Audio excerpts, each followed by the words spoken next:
Mahaka ihany reny tsy mahafantatra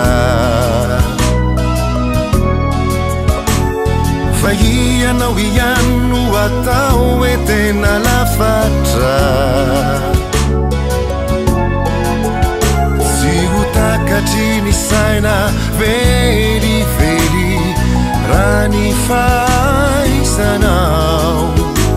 matalanjona sy mampiaiky raha ny endrinao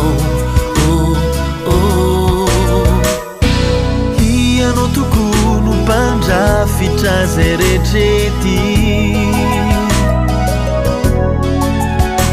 tena mahavarina loatra satria vorindra tsara ery na dia misy keo ny mafy sy ny mangidy mambino fahasoavana zany no antsoiko anao hoe fitiavana saotra tsisy fetra amin'izany rehetra izany fa lehibe toko ny fitiavana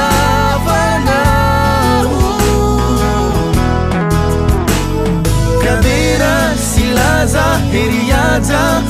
anao atrany iraina fona raha ny vonina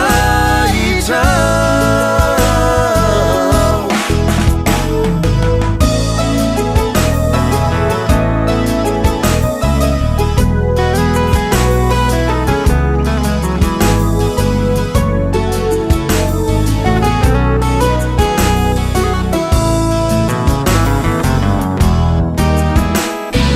ianao tokony no mpandrafitra zay rehetrety